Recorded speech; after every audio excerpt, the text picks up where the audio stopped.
purpose of this video is to establish a standard PPE decontamination procedure for all personnel exposed to an IDLH environment. It is also to reduce secondary exposure and to increase usable lifespan of the PPE. This SOP applies to all personnel operating in and around an IDLH environment. At the onset of an incident where resources will be committed in or around an IDLH environment, driver, operator, or designated safety officer will establish a clearly marked area for gross decontamination in the warm zone. Driver, operator, or safety officer will position the Rehnke Decon Kit in the designated decon area. Mix all three pre-portioned True Decon components into provided container,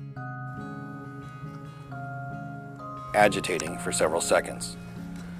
Give the sprayer several pumps until pressurized.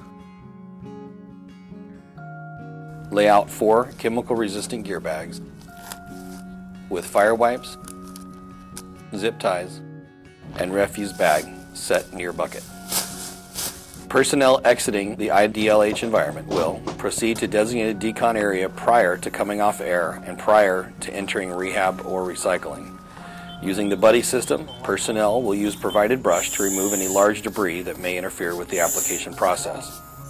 Firefighter 1 will stand with arms and legs spread wide enough to allow application of True Decon compound to all areas of gear. Firefighter 1 will then repeat that process with Firefighter 2.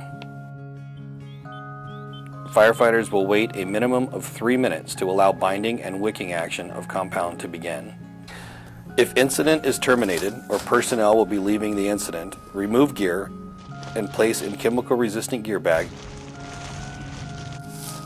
and seal with zip ties. Open and unfold individual fire wipe and from top to bottom wipe all skin, paying attention to neck, axilla, and groin areas. Discard all refuse in provided refuse bags. Prior to leaving the decon area, all remaining True Decon compound will be applied to brush and any debris that was removed during the initial gross decon. At termination of incident, any exposed PPE will be bagged and transported in an exterior compartment. Cleaning of PPE will be completed in accordance with manufacturer's recommended procedure. Once the Rehnke Decon Kit has been cleaned, 1 True Decon solution set and 1 4-man crew incident set will be placed within the bucket with the cleaned sprayer and the cleaned brush. Like all tools, the effectiveness of the process is dependent upon proper use and implementation. Because of the efficacy of the True Decon compound, harsh scrubbing and pressurized rinsing is not necessary, though for departments with only a single set of turnout gear, the final cleaning may need to be done on scene for the gear to be immediately placed back in service. These instructions are meant as guidelines for the most effective use of the Rehnke Decon Kit. However, some departments may wish to modify their use to fit their department standards. First Responder Decon is not responsible for uses of the compound outside of the recommended procedures. Though non-toxic and non-caustic, the True Decon compound can cause eye irritation and redness on contact. Flush with water immediately.